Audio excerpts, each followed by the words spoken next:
You are watching Sipping Off the Cuff on TequilaAficionado.com. I'm Alex Perez from Southern California.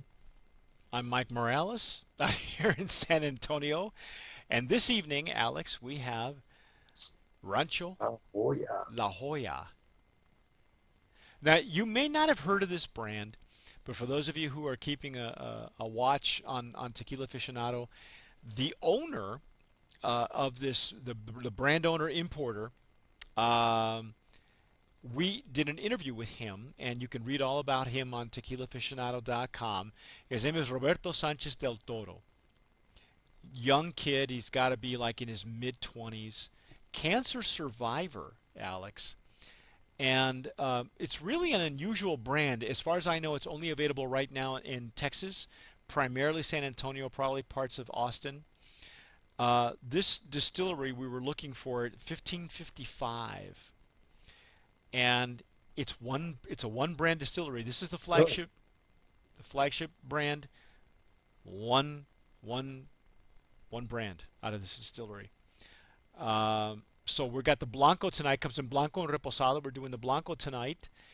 And what do you think, Alex? I mean, it's pretty clear. I mean, A nice clear. It's not too bright, which no, doesn't mean anything. no, it's not pristine or anything, but it's got some nice legs. Yes, it does. That's got some really pretty legs on it. Viscosity there. Yes. Oh, whoa.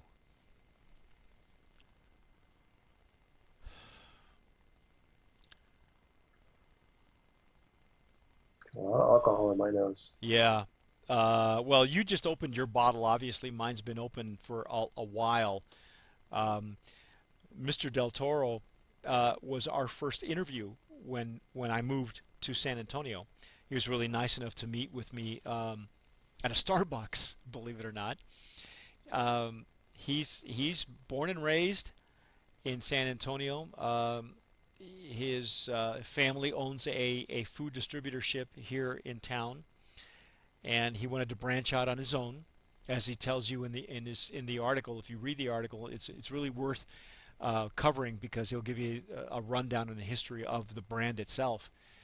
And he had an unusual situation where he was playing some pickup basketball, got kneed in the groin, and next thing you know, he's got cancer.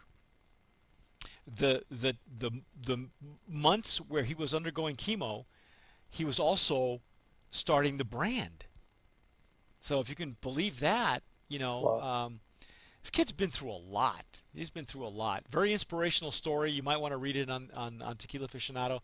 But what am I getting, Alex? I don't want to say this isn't yeast so much as, I don't want to say it's yeasty, but is this baked agave that we get? it is. It is baked agave. It's a lot of baked agave, and it is a little yeast. Now, like I say, 1555, the distillery it's a one brand distillery. Okay, so there's not a maquiladora. It's called Destiladora de los Altos, um, and Rancho La Joya is it. That's it that comes out of there. It's beautiful grounds. You can find the website. They're on Facebook and Twitter. If you look for the La Joya Tequila USA on Facebook, you'll get the two websites, and the one that I like to go to is the RNS Imports, which is also Mr. Del Toro's company. He's the importer of the brand. I went ahead and took a sip. What do you think? I like it. I get a lot of citrus on this too, don't you? I'm getting just a touch now, and now it's coming through now on the glass. Yeah, I've had, It's starting to, this has starting been to in open my up. collection for a while, so I've had some of it, to taste it. By the way, this is the original bottle. They've actually redesigned the bottle. He's had Diamond, isn't it? yeah, there's a diamond that actually is going to stay. The neck will be a little bit shorter and a little bit more elegant. My understanding is that once this current stock or is gone, is when the new bottle will be introduced. And but in the meantime, you can find them all over San Antonio, Texas, and probably most of the state.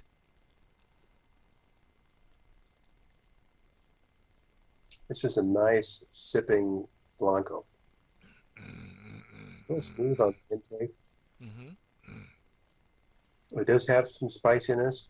Yes. Wow. This one I get some cinnamon notes in the palate. Well, the It's spiciness, there's jalapeno and there's some cinnamon on there. Um, pepper.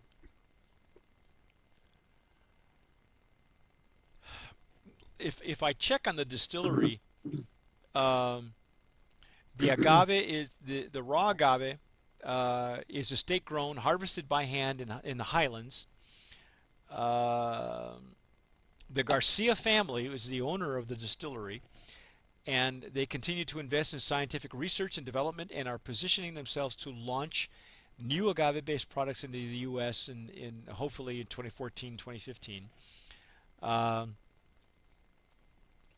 they give you a full account of how they distill, how many days it takes.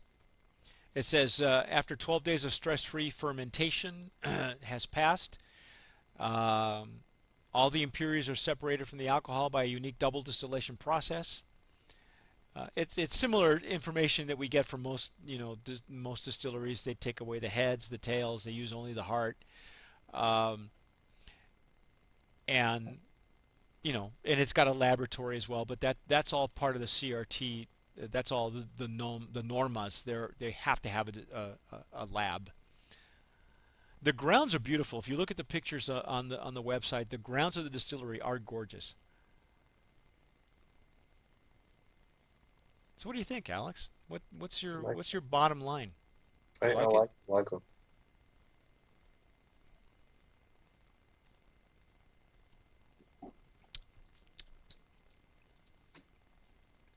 Even did you finally get the alcohol out of the way?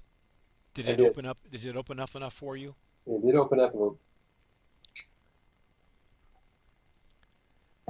It's almost got a like a pungent terroir.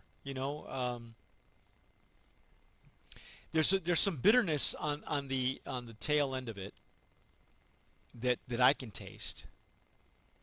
And I'm not sure where that's coming from because I'm not getting. I don't get that on my palate. It's more of a dry, briny. okay, all right, well, yeah,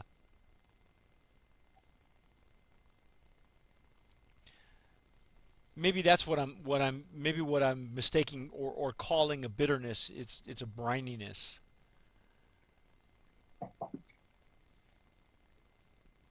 I like it. It's a very good Blanco. It's not like anything I've had from the Los Altos area. It really is a different it's a different from what I'm used to. And I'm not sure I don't have a bar for it. For me anyway.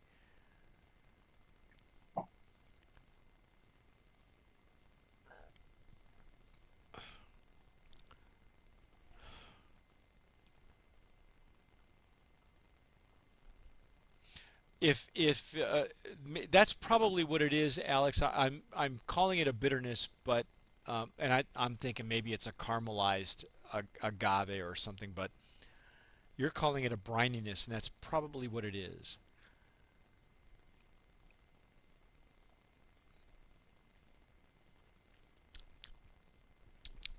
Oh, I like the Blanco. I recommend it. Do you? Yeah. I think so too. I think it'll shine in a cocktail for sure. Um, I like Even the if fact, you just want to sip it. yeah. I like the fact that it's a one brand out of the distillery.